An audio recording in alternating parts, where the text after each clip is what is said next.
You're listening to Hard House History with Paul Glazby.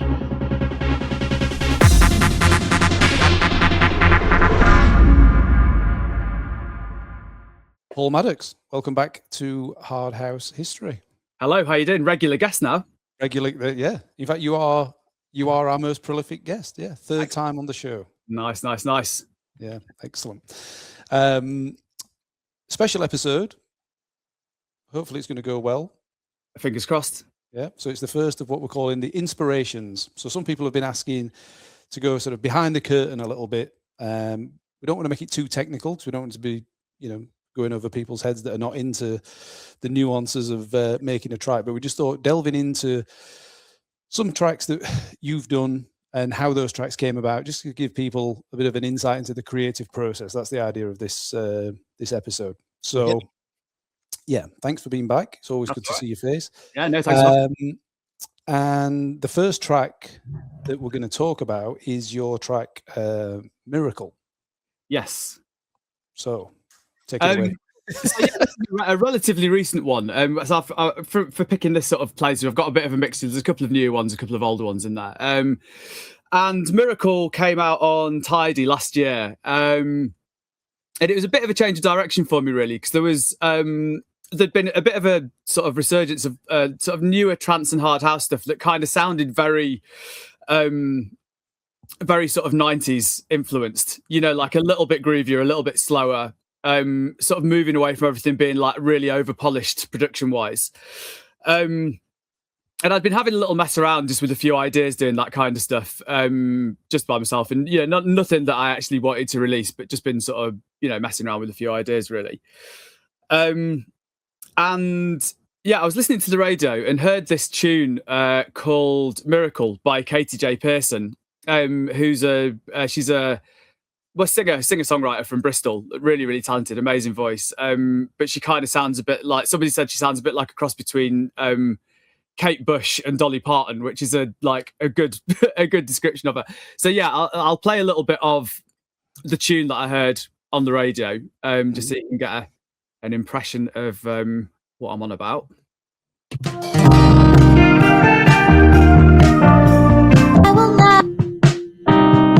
I will not wait for morning. It never comes. We are constantly searching for miracles under every floorboard, but we can wait because we got too many things we have to say. 'Cause without you, without me, there is no order, there is no border, and I will. So yeah, it's a deal. That Kate Bush, Dolly Parton description's fucking bang on, isn't it? Right, that was like The Guardian, wasn't it? But yeah, no, so all this is kind of like that, sort of a bit folky, a bit country, but yeah. And the warble in the voice. Yeah, she's got Cliff. yeah, you can totally hear the thing, can't you? And actually caught her playing that at Glastonbury a few years ago, shortly after I originally sort of encountered the tune as well. And I just loved it. There was just something about that chord progression that was just really, really nice. There was just, sometimes when you hear something and it just like sort of speaks to you, just really appeals to you. So we'll be talking about this later, Paul. Yeah, I thought we might. So yeah, I had a little mess around doing a remix of that, because obviously it's really easy to just take the parts these days, with all the AI tools and stuff. So yeah, I kind of stripped the vocal out and did a remix of it in that kind of more 90s inspired sort of hard house trance style that I was just mentioned before. And did it. I actually sent it to Heavenly, which was the label that that released the original track on her album, because they have put dance mixes and stuff out in the past. So I thought, yeah, you never know, there might be a chance there. But yeah, it got listened to and never got picked up, which is you find you get more rejections than exceptions in this business. So yeah, but sort of shrugged my shoulders and moved on. But then I was playing it to the guys at Tidy, and they were like, "This is really good. It's really cool." Andy Pickles particularly loved it. So we then thought, well, actually, we could just do it as a cover version and get somebody to redo the vocal, which initially I liked the idea of, but obviously she's got such a unique voice that it's not a particularly easy cover to do, you know. So finding somebody who could do, I mean, nobody was ever going to do a copy of it because she's so unique, but anyone who could do it justice. But actually, at Tidy's sort of bigger operation, they have another company called Pure Energy that do gym music. Yeah. And at Pure Energy, they've got a woman called Hannah Trigwell, she works for them. I can't remember what her role is at Pure Energy, but she works for them. But she's also an amazingly talented singer. You know, she's had like loads of Spotify streams. Done tons of stuff. Written a book about sort of making it as a singer, basically. And yeah, I hadn't met her before. And one of the guys at Tidy, I can't remember who it was, suggested getting her on it. So we did a session. And she absolutely nailed it. So I'll play you a bit of my version now, with Hannah doing the vocals. And yeah, obviously she doesn't sound like Katie J. Pearson because she's got such a unique voice, but she nailed it. She hit the mark 100% with it. I will not wait for morning, it never comes. We are constantly searching for miracles. Under every floorboard, a wicked wave. Because we got too many things we have to say. Cause without you, without me, there is no water, there is no water. And I will swim upstream so I'll make it better in the middle of it all. You're worth a mile, miracle in the middle of it all. You're worth a mile, miracle.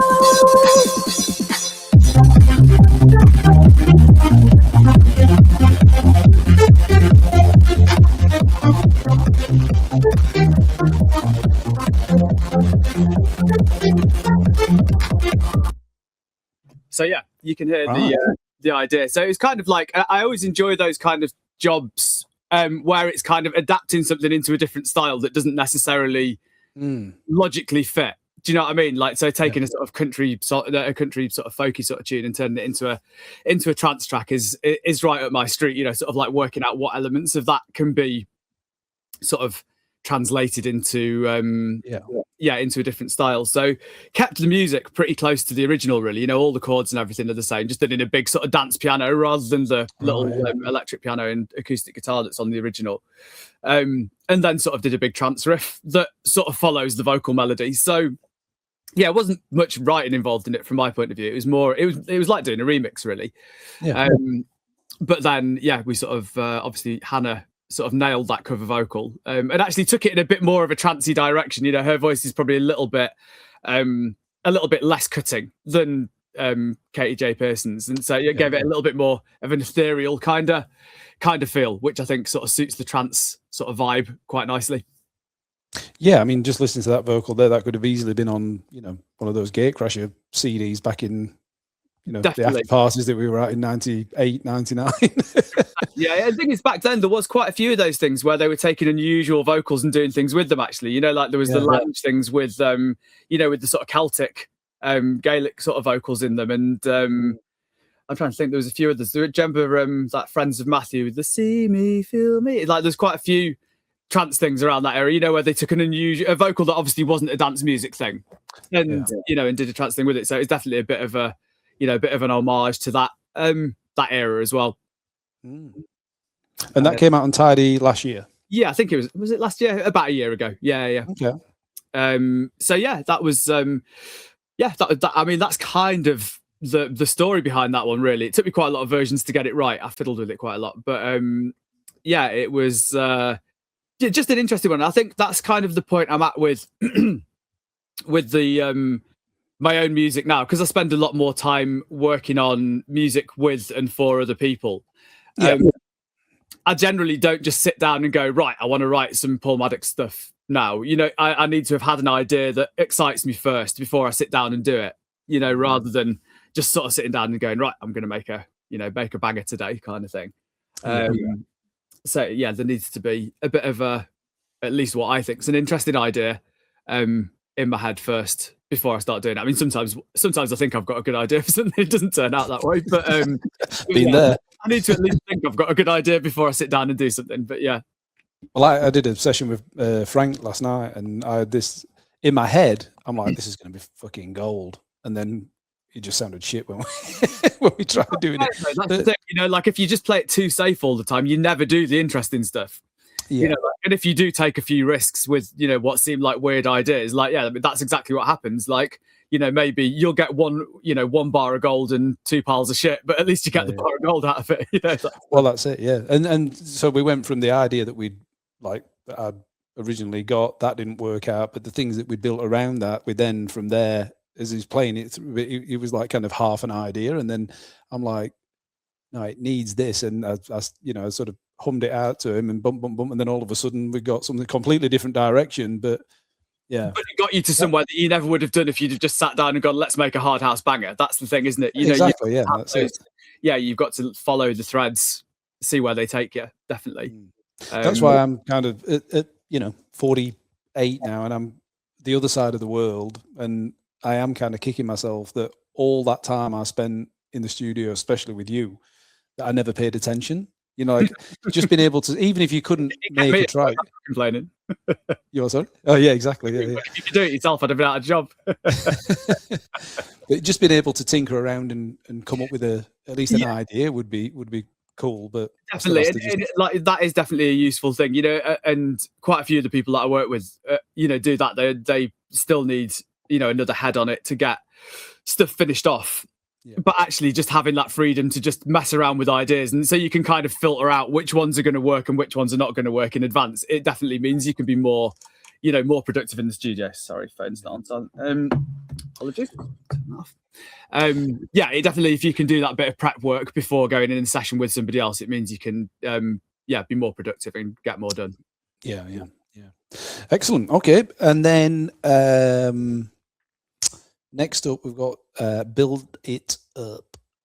Yeah, so this was it was a few years ago, this one on Tidy. And I've got a bit of a habit on Tidy of putting the ones that everybody seems to like the most on the B side. I can't remember, but I was chatting, it was on social media, but I'm the worst person at deciding which track should be the A side, because I think you mentioned it on a previous podcast. It may well have been that. Yeah, my memory's not the best. Because there was a track I did years ago called Have Faith, which was a B-side to In It for Kicks. In It for Kicks was kind of me sort of trying to be a little bit clever and a bit experimental, and not many people really liked it or got it. Whereas Have Faith, which is just like a straight up hard house banger on the B-side, still one that, you know, people ask me for when I'm DJing now. So which is all good, you know, like at least they liked one of them. But I think sometimes you can try and be too clever. And, you know, when you just sort of actually do a good job of making something that's sort of bread and butter that people like, sometimes that's actually a better thing to do. It resonates more with people anyway. Well, I remember years and years ago, you know, when it must have been like those early 2000s where people like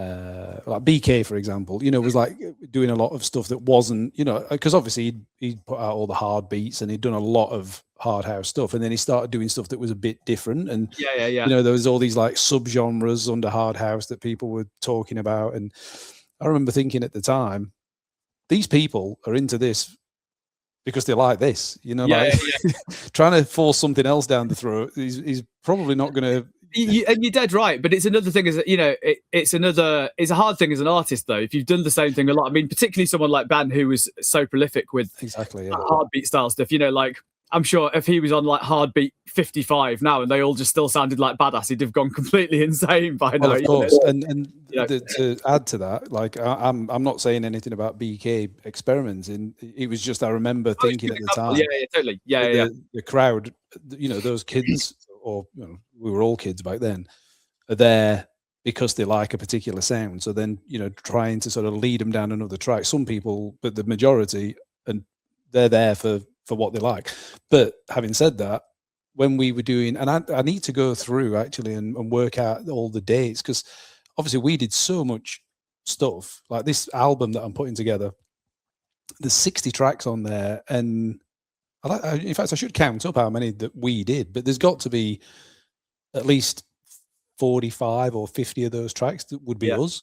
Yeah, no, we did. I think we chatted about this on a previous episode, actually, but there was that era where we were in every week, you know, and we'd get a track done a week, basically, for a year or two, you know, so quite a lot. Yeah. But the stuff that, you know, everyone knows Glazby as the, you know, thrape in it, but the amount of melodic stuff that we did, you know, like the Stranger Things, that Gargantuan track, Nuclear Warfare, the Wickedness, there's just loads of like melodic, and then some of the stuff. Sorry. You know, I think, and you can look at the same thing with, you know, artists and other types of music as well. You know, like it's like the old difficult second album thing, isn't it, for a band? You know, like basically if you've done one thing really well early on in your career, and people just want you to do more of that, but then equally, if you just do more of that, it won't be as good as the first bit anyway. You know, like if you've nailed it with a sound early on and you just try and keep doing the same thing forever, you know, I mean, I guess it's like, you know, like Kick It was your first release and it's still one of the ones that people, you know, love the most, because there's a certain, you know, that energy and that sort of moment, you can never recapture that. You know, you can take ideas from it and stuff, but you can never recapture that the moment in time when you made that. And it's the same with anything, you know, like you've got to, even if it means that you're kind of trying to bring your fans along with you, you've got to move things on, you know, you've got to do something new, because they'll either not like it because it's new, or they'll not like it because it's not as good as the old stuff if you try and do the same thing, you know. So it's a bit of a catch-22 really, but I think for your own sanity, you've got to just try and do what you want to do and keep it fresh in some way or another. Matt's going through the hard second album at the moment. With what? Well, he had his first album. He's what is it? Suno? Yeah, he's gone mad on Suno. Oh, is that the generative AI thing? But basically, so on his podcast, his podcast is called Born to Watch, and it's each episode is a different movie. Right. And him and his mates write a song, which is like a piss take about the film. Oh, right. Okay. Yeah. But then what he's done is he's took the lyrics from these songs that they would just normally just sing badly. And got, you know, to like produce them. Yeah. Mate, it's incredible. Like one of them sounds like a Whitesnake song that you just never heard from the 80s. It's insane. So yeah, he's got a full album of stuff now. Perfect. Sorry, back to build. Right. I can't even remember where we began that sidetrack, to be honest. Well, you were saying that it was mistakenly the B-side to another track. Thank you. Yeah, we did go quite far off track there, didn't we? Yeah. So much like Have Faith was the B-side, Build It Up was also the B-side to a track called Slightly Mad, which did get a decent reception actually. But yeah, like in my sets now, I don't really ever play Slightly Mad anymore, but I do play Build It Up still quite a lot.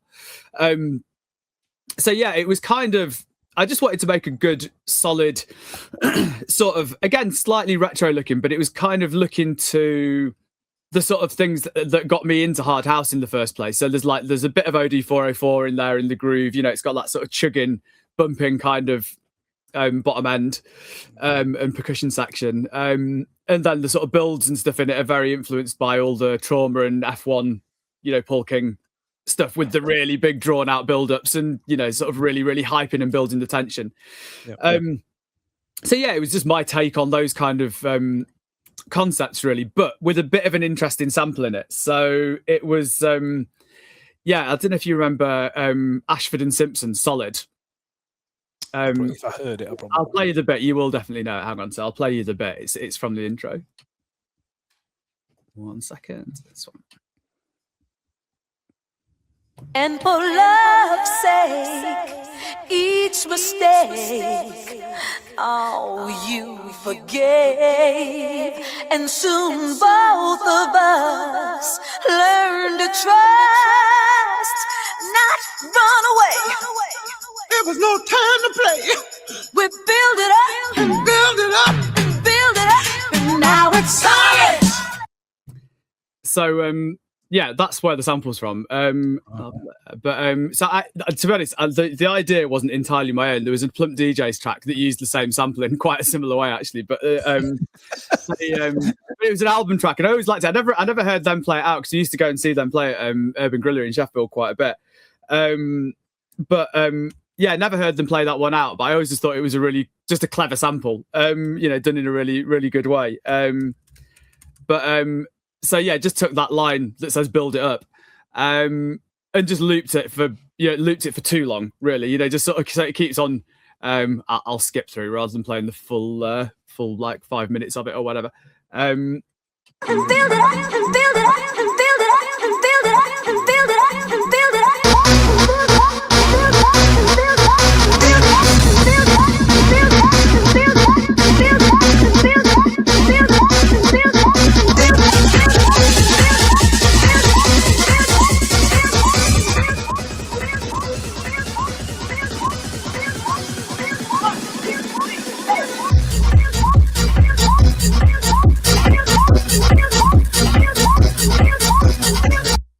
So yeah, kind of just build it up on loop for about 5 minutes with various hard housey things like looping around underneath it. But when did that come out? Good question. A few years ago on Tidy. Hang on, I can tell you. During my hiatus, then that's why I've never heard it was in the when you were in the wilderness. Right. Build up the dogs. This is how I find out when I released my own music. Search on Discogs. 2021. So yeah, about 5 years ago. Ah, yeah. Okay. I was definitely in the wilderness at that point. Yeah. But yeah, so it was kind of just. Yeah, there wasn't really much of a plot behind it, really. That idea of using that sample was the concept, and then I was just messing around with bits. And like I say, there's those little bomb bomb bomb kind of things that are very Dom Sweeteny OD404 kind of feeling. And yeah, then the sort of big, the sort of super long rises and snare rolls and stuff definitely sort of took inspiration from Paul King's stuff. But then, I think as we've discussed in the past, when you sort of try and do something a bit like someone else, it always ends up being your version of it anyway. So like, I don't think there's any, anyone who knows their hard house would probably be able to spot where the inspiration came from. Yeah. It still sounds like me at the end of the day, because everyone's influenced by everybody. That's the, I think, unless blatantly ripping things off, it's, it's nice and it's it's a tribute to, how much of an influence those people were on you rather than, being anything negative, in my opinion. Yeah, for sure. That's one of the biggest disappointments, I guess. It's one of the most requested people we get for the podcast is Dom Sweeten, but he won't do it. He said it's not his thing. Really? Well, fair enough. Yeah. Yeah, exactly. I mean, I'd love to hear from because just such a he does such unique stuff. Just like with a really different approach than most other sort of hard house or hard dance producers. Yeah. And there's a DJ who does kind of more the new proggy kind of stuff called Spray, Irish DJ. And I was watching his Boiler Room set a few months ago, and there was a track in it. I was like, "What the hell is this? This is wicked!" And it was an old OD404 tune from years and years ago that he'd just dug out or discovered or knew from back in the day. I don't know. But playing it to a really young audience amidst a load of new stuff, and it just sounded cool and fresh still. It sounded, he's played it pitched down a little bit, so it sounded a little bit houseier and a bit more chuggy.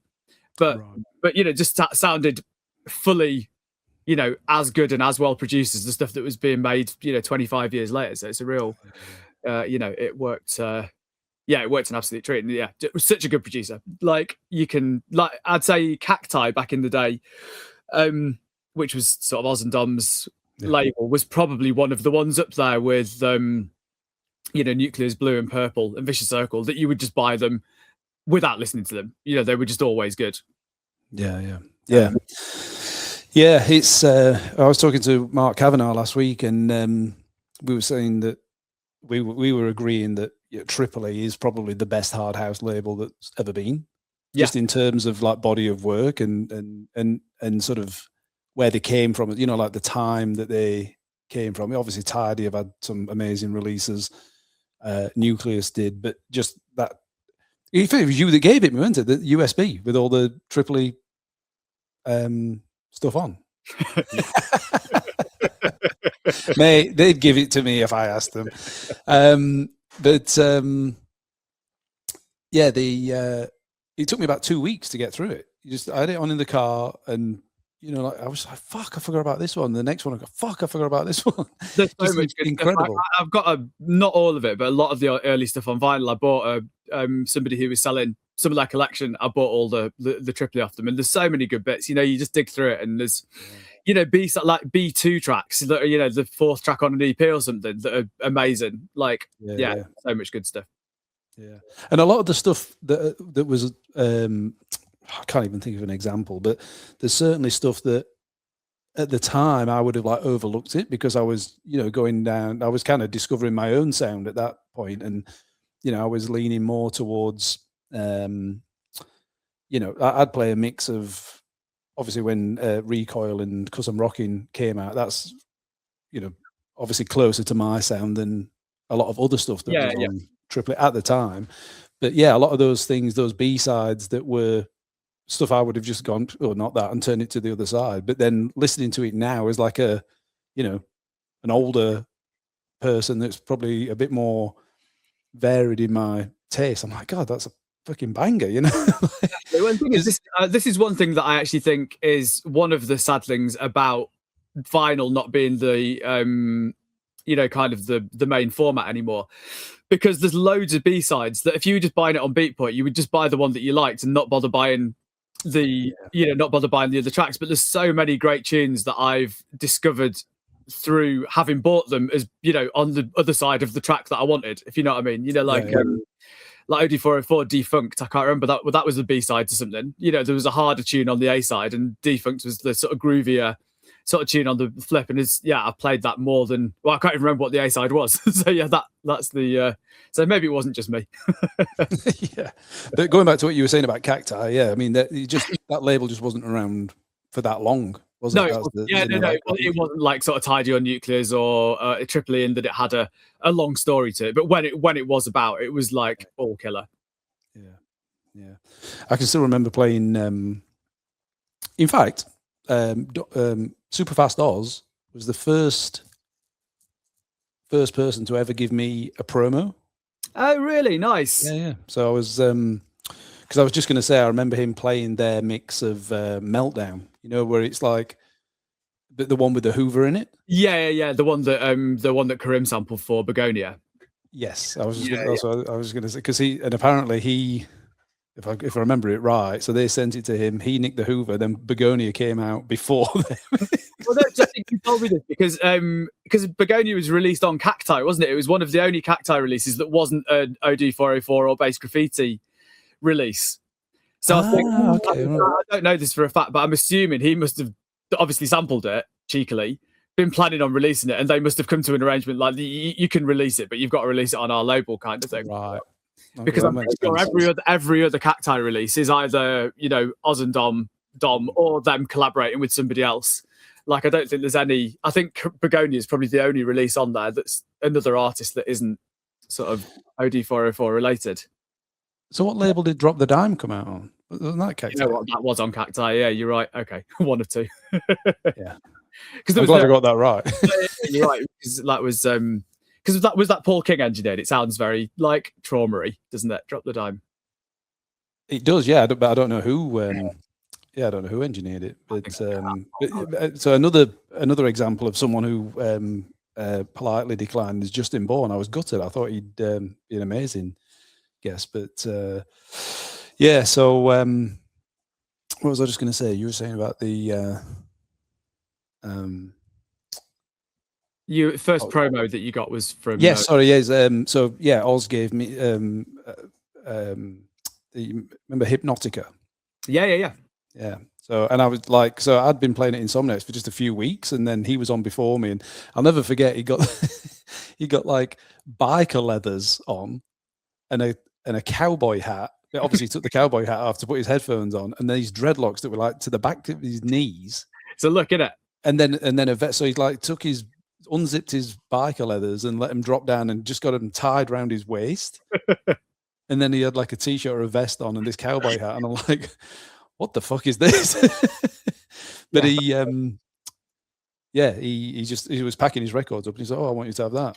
Nice. And then literally within a couple of weeks, like everybody started sending me stuff, but I just always remember that was like the first thing that anyone sort of gave me. Wicked. Yeah. Okay, mate. So should we do another tune? Let's do another tune. Are we going to do our new one? I reckon we should. Yeah. So I'm going to actually load up the Ableton project for this one, just so that we can sort of go through a few of the bits. Just because it's not old, so I can actually load this one up unlike the others. Right. So it was this one, wasn't it?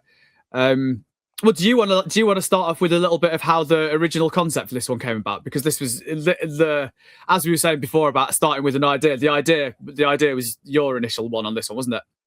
Yeah. Do you think we're all right to tell the full? Up to you. I don't think the Eagles are going to come after us, are they? So, the thing I like about this track, this to me is like tortured, in that it was like because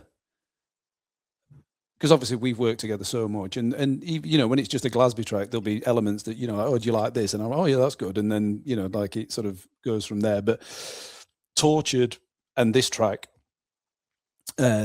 Keep Hope Alive, felt like a real collaboration. You know, like I had lots of ideas about it, you did, and you know, it just meshed together really well. So the original idea was, I've always been a fan of Hotel California, and I think it's like literally the last 59 seconds of the track where the guitar solo sort of happens at the end, and it's quite emotive. And I said to you, I think this would really work, and your initial reaction was, oh, I'm not sure. I wasn't entirely convinced, but I tried it. No. And then a couple of days later, I get a WhatsApp message from you with you just recording your screen, and you'd like played it all out, and it just said, I'm in. I've forgotten that. So that was the catalyst. Because we sort of worked out the chords from it, and actually changed the ending a little bit, so it's not exactly the same, but I mean it's definitely strongly influenced by the sort of chord progression from Hotel California. So yeah, it would have, what I sent you would have basically been something like this, where it's just the pads probably.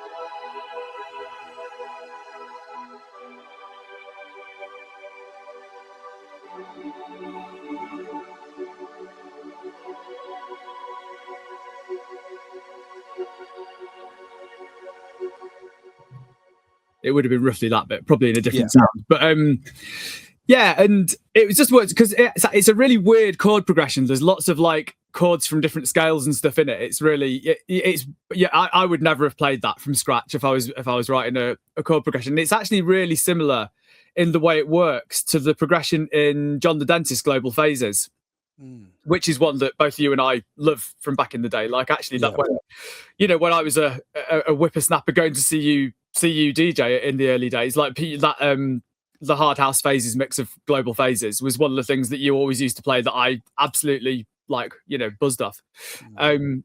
So yeah, that was a nice little sort of link back as well. Because yeah, it's just an interesting chord progression. So we sort of took that as the start point, and then just took little influences from other things that we liked, because it's quite a complex chord progression for a dance tune as well. You know, it's quite long. It's it's 8 bars or 16 bars long. It's it's long anyway. It's not a simple little trance progression. And yeah, we kind of just went through and tried a few different options with it. Well, my original thought for the riff was, and we were trying to work it in, was like two notes, like do do do do do do do do do do do. That is how I was imagining it, and we'd played it out, and it kind of worked.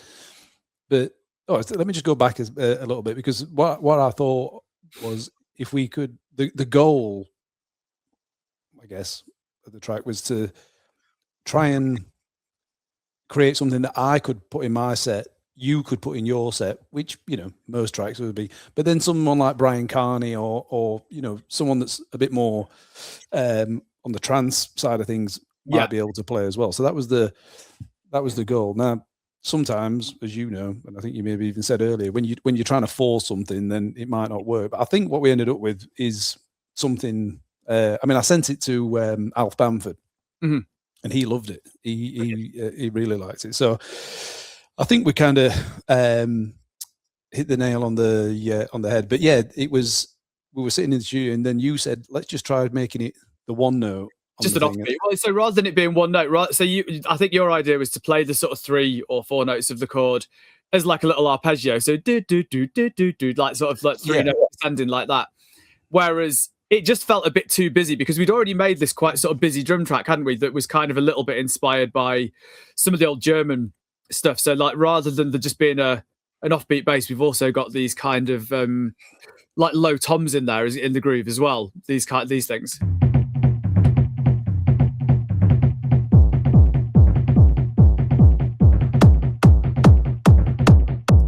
So the groove itself was already a little bit busier than what we would normally do.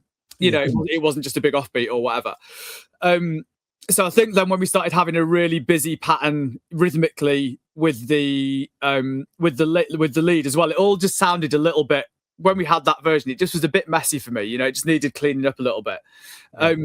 But the groove was nice. And I think having that different groove with the toms made it a bit more interesting as well, rather than it just being, you know, too much of a, you know, sort of run of the mill trance hard house thing. So yeah, then my thought was to just play the chords that we already had, but just play them as like offbeat stabs. So doing this kind of thing with them. Make sure I've got the right bit.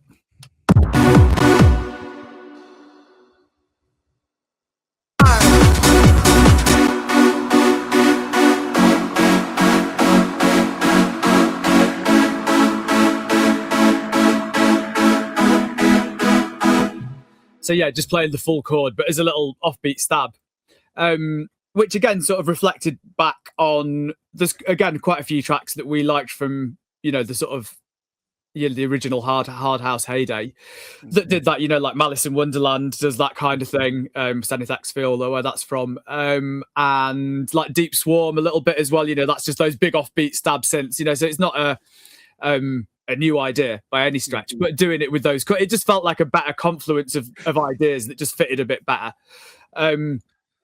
So yeah, then once we got that, really, it was a case of just evolving that over, you know, a few minutes, you know, and because of the way that progression rolls around, we knew it needed to be, we weren't going to compact this into sort of like a sort of modern 5-minute arrangement. You know, it was going to have to be one of those things that sort of built and grew a little bit.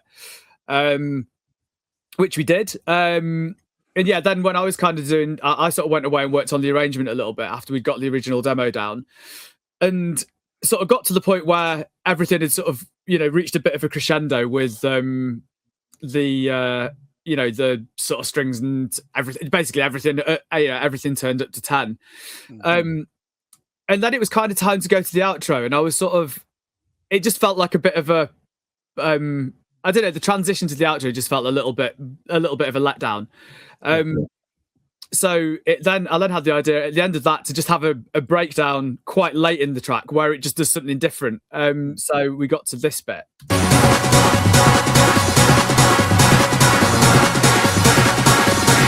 Keep hope alive.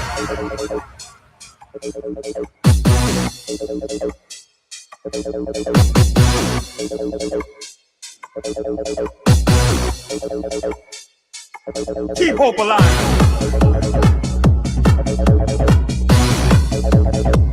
And then it kind of like builds up and then drops into the outro. And like then it actually going back into the outro is a bit of a moment then, rather than it just being the end. You know, it's like actually going back into the groove for the outro becomes a bit of a you know, like a cool moment in the track. So yeah, glad it was a nice surprise for me, because when you sent it, obviously that's not a bit that we'd sort of worked on when we were doing it. So but yeah, it really works. And then the other thing with that track is obviously we had a few ideas about the vocal that we would use. And it's a little bit like, although this was over, the nice thing now is, you know, like you were saying before, we were churning tracks out every week, and it'd be, we'd do it. We might end up with a version 2, possibly a version 3, but it would all happen within a couple of days, you know, like, and then we'd be out playing it, and, you know, then it'd get released. Whereas now, like, you know, there's stuff that is not even out yet. I mean, this track, for example, but it's we've had it for a few months now. Yeah. We've got the time to sort of go back and, like, I think had we have just put it out with the original vocal that we were thinking, actually, no, that's not even right. We didn't even have a vocal. We had an idea for what the vocal was going to be, but we couldn't find anything that would fit. And then I found the old clip from like Martin Luther King, I think it was. Right, yeah. Was it the "I Have a Dream" speech? It was. No, it was similar to that. It was from an interview he did on the BBC. And I just heard it when I was back in the UK. I was driving, I think it might have been as I drove back from Insomniacs, actually, on the Sunday morning. I was listening to like Radio 4 or something. It was like, and all these things were like, I ended up, by the time I got home, I got like a few notes of things, and that was one of them. Wicked. But you said that the kind of the tone of the message didn't kind of fit with the track, and then that gave you the idea for the other way around. Actually, I think so. I think the message was really good, like the meaning of what he was saying on the MLK speech, but because it was from an interview rather than a speech that he was giving, he was speaking just in his sort of normal, relaxed speaking. Sorry, that's what I meant. Yeah, like the delivery wasn't quite right. I don't remember what the words were now, but you know, that kind of, you know, empowering, you know, fight for change kind of message was great. But yeah, because he was sort of, you know, quite softly spoken when he was just speaking. It was over that really powerful, you know, those really dramatic chords. It just felt like it didn't quite cut through enough. And with my engineer head on as well, you had to have it really loud in order for it to fit over what we had. And it just didn't quite work right. You know, it's a shame because it was obviously an amazing sample, but it didn't quite fit. And it's always a thing when you try and like retrofit vocals to a track you've already done, it's always difficult. Yeah, because you obviously haven't designed the arrangement with, you know, space for that vocal because you didn't have it at the time. But it definitely got me onto thinking about other ideas for the vocal, and that whole sort of like you know, US civil rights movement sort of era. There's so many like, you know, great speakers and sort of powerful things from that you know, from that time. And it got me thinking of Reverend Jesse Jackson, who's famously sampled on Primal Scream, Come Together. And, you know, his delivery was always just like, you know, he's an absolute firebrand. So his delivery was, you know, always, you know, full power, you know, really, really distinctive tone, you know, really like, really just powerful. And yeah, did a bit of searching and found a speech of his when he was running for office in the States. That I'd never heard before, which, and I think it is, you know, searching it afterwards, it obviously is reasonably well known. It just passed me by. So yeah, then we sort of, and it was one of those, I didn't even sample it. I was literally I had the track playing and was going through it on YouTube and just listening to the two things playing at the same time. It just fitted, you know, obviously it needed, you know, there was a bit of work to be done to get it all in place, but like, you can tell if the vibe works and if it, you know, if the, you know, the sonics of it work just from testing like that. So yeah, did that and it works an absolute treat. And I think it's quite a good, even though it was from I think probably the mid 80s. I'm not sure what year he ran, but message wise, very applicable to the world in 2026 as well.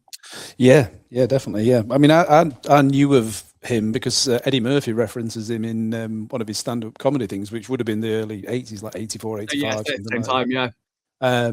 But I remember, so we jumped on another, you know, virtual studio session. I was between appointments, so I pulled up, I pulled into a parking space and got my laptop out in Burley, just like near the beach, and you were, you know, like the track was playing, you were chopping the bits out. So obviously what's in the track's not the speech as it would be. Should we have a little listen to the section that we've used in the track now so people know what we're on about? Yeah, I think that'd be a good idea. And then go back to it, that might be a shout. Bear with me. Just 1 second. Right. So this is the main bit of the speech that we used in the build-up. So there's a few other bits, but this is the main bit. You must never stop dreaming. Face reality, yes. Don't stop with the way things are. Dream of things as they ought to be. Dream. Face pain.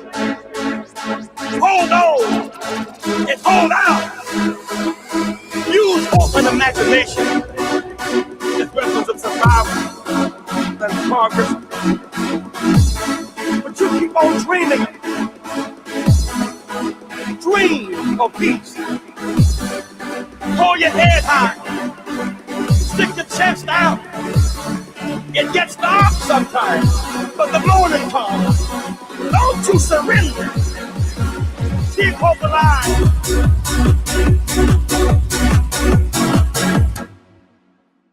Yeah, nailed it. Yeah, it absolutely brought the track to life, didn't it? You know, I think you know what was previously like a nice instrumental, you know, a nice dramatic kind of moment, but it didn't have the human element, did it? You know, whereas that just it totally worked. Well, that's like there was a couple of lines we needed to chop up and move around, and there's a line in there that on the original sample says, "Don't you stop dreaming, young America," and we chopped the young America just so that it was applicable. You know, it made it more universal.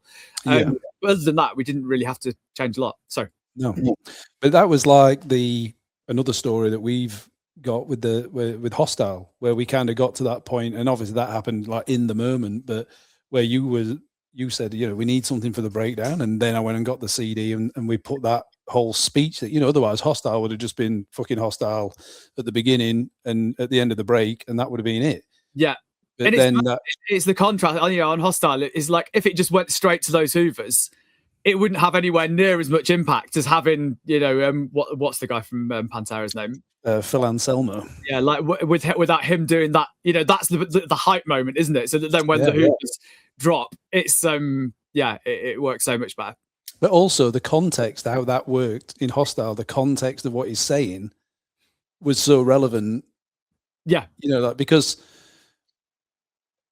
like Hard House, the kind of early 2000s heyday was kind of, you know, fading a little bit. Fading a little bit, but there was still, you know, you did a Tidy Weekender and you got 2,000-3,000 people that still fucking loved it.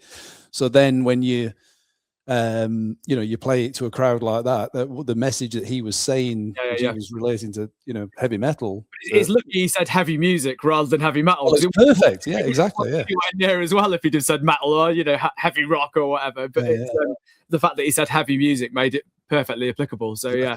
But the other thing with the Keep Hope Alive is because Keep Hope Alive was his that was his slogan. Slogan. Yeah. So he says it loads of different times in that speech, which meant that we weren't just using the same Keep Hope Alive bit. So at the end of the break, you've got the really shouty one, but then there's a few different ones throughout. Yeah, which I think the original version, we'd got a shouty one in that little break at the end, but then we switched it out for one of the calmer ones, which works then like an ending. He delivers it as Keep Hope Alive, you know, so it feels like it feels like it's a sort of more wistful, sort of, you know, thoughtful ending rather than the sort of hypey thing. So it worked an absolute treat, that. So glad we found it. Yeah, well, anyone that's listening to this, that track's going to be out very soon, so you get to hear it in all its glory. Mate, that's been amazing. Hopefully, I can chat about this stuff all day. So yeah, we're doing all right for time. We don't need like a 3-hour episode. Well, what we're going to do is we're going to say goodbye, but you're going to hang around, and we're going to do one more track for our members. So the YouTube membership page, if you're not on there, get yourself on. Maddox is going to break down another track from his catalogue. But for now, Maddox, thank you. Been a pleasure. I'll speak to you in about 10 seconds. Sam, I'll see you there.